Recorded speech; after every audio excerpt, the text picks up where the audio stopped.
Assalamualaikum dulur, bagaimana kabarnya hari ini dulur? Hari Minggu, cuaca hujan ya, mendukung sekali. Suasana hari ini dingin, tidak terlalu panas ya. Hari ini Mas Bro ingin berbagi informasi masih di seputar BPJS Kesehatan, yaitu tentang apa saja alat kesehatan yang bisa menunjang keseharian para peserta BPJS ketika sedang sakit ya. Apa saja yang bisa direkomendasikan dan dimanfaatkan oleh para pesertanya. Jangan lupa, kalau yang belum subscribe dulu ya dulur. Kalau hanya sekedar ingin tahu, nambah wawasan, nambah resok.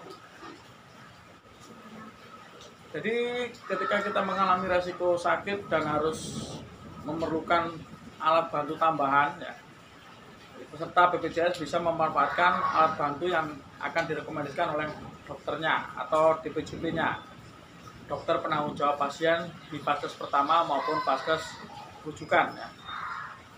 Dan prosedur itu tetap harus dilalui ya dulur. Jadi ketika kita sudah mendapatkan rekomendasi dari dokter tersebut untuk memperoleh alat bantu, maka kita bisa mengajukan atau mendapatkan alat bantu tersebut sesuai dengan yang sudah diplafonkan oleh BPJS Kesehatan. Yang pertama adalah kacamata ya dulur. Jadi seperti di video saya sebelumnya, jadi kacamata kita bisa klaim kacamata sesuai dengan kelas perawatan kita. Ketika kita mengalami gangguan penglihatan, kemudian dapat rekomendasi dokter mata, spesialis mata dari klinik maupun rumah sakit yang memiliki polimata, kita bisa mengajukan klaim untuk pembelian kacamata di optik-optik yang sudah bekerjasama dengan BPJS Kesehatan. Jadi normalnya kita biasanya hanya bisa melihat normal, kemudian ada gangguan. Nah, ketika kita membutuhkan kacamata, kita bisa klaimkan ya dulu. Itu yang pertama. Yang kedua, alat bantu yang bisa kita dapatkan adalah alat bantu dengar.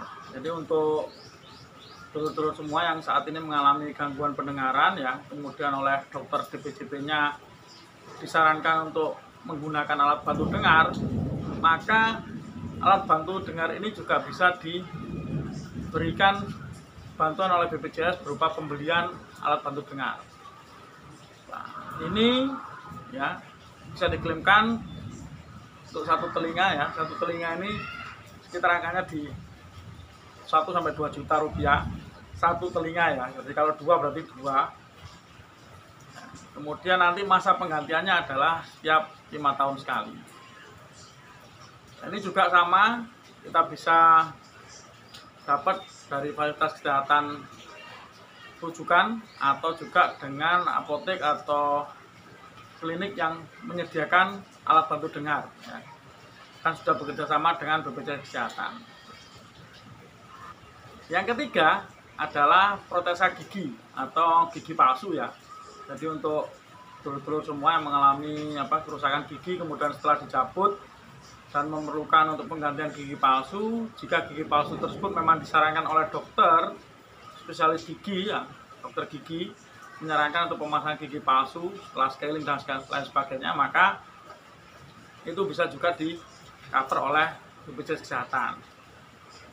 Jadi pemasangan protesa gigi atau gigi palsu ini juga salah satu bagian dari alat bantu atau kalau gigi palsu bukan alat bantu, alat tambahan ya yang bisa kita gunakan di tubuh yang memang saat ini mengalami sakit.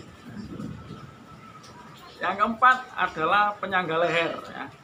Penyangga leher ini kalau biasanya kita lihat ada pasien-pasien yang menggunakan penyangga di lehernya ya, itu juga bisa di-cover atau diberikan oleh BPJS Kesehatan.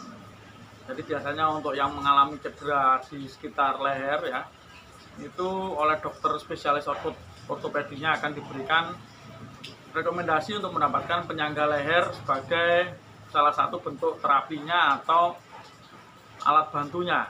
Jadi penyangga leher juga menjadi bagian yang bisa diberikan oleh BPJS Kesehatan sebagai alat bantu buat pasien yang sedang mengalami cedera di area sekitar leher. Untuk yang kelima, ini adalah protesa alat gerak ya, bisa kaki, bisa tangan. Jadi kalau misalkan kita cedera dan memerlukan atau alat bantu untuk tangan kita yang cedera, untuk kaki kita yang cedera atau memerlukan tangan atau kaki palsu, itu juga bisa mendapatkan dari BPJS Kesehatan. Caranya bagaimana? Tentu secara prosedur tetap harus melewati jenjang, di mana harus ada rekomendasi dokter.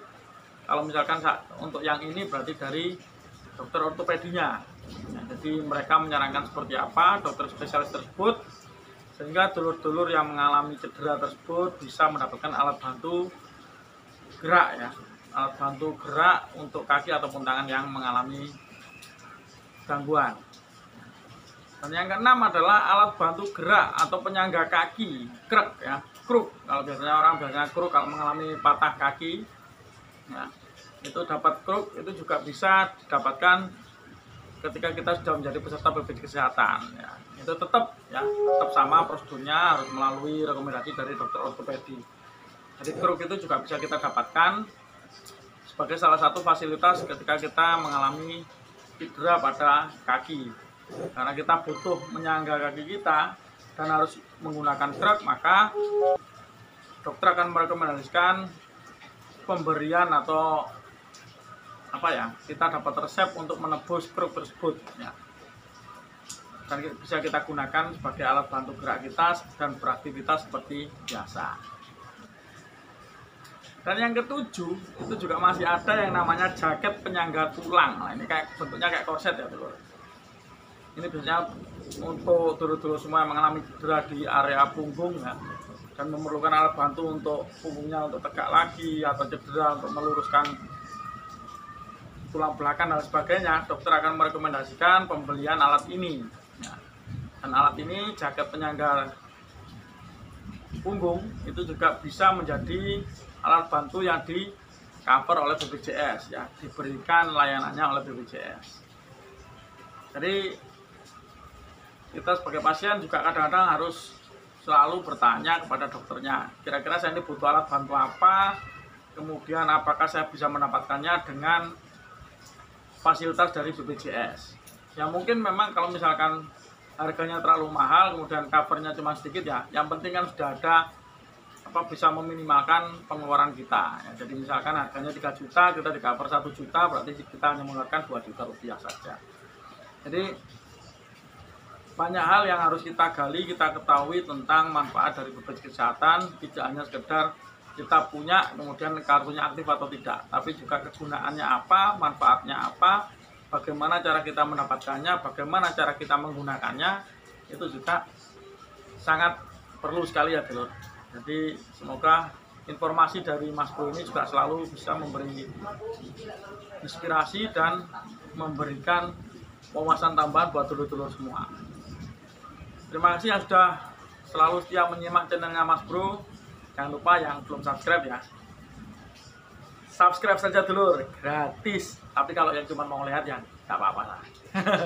Nggak apa-apa, aman, terkendali. Yang penting channel ini bisa memberikan manfaat buat banyak orang.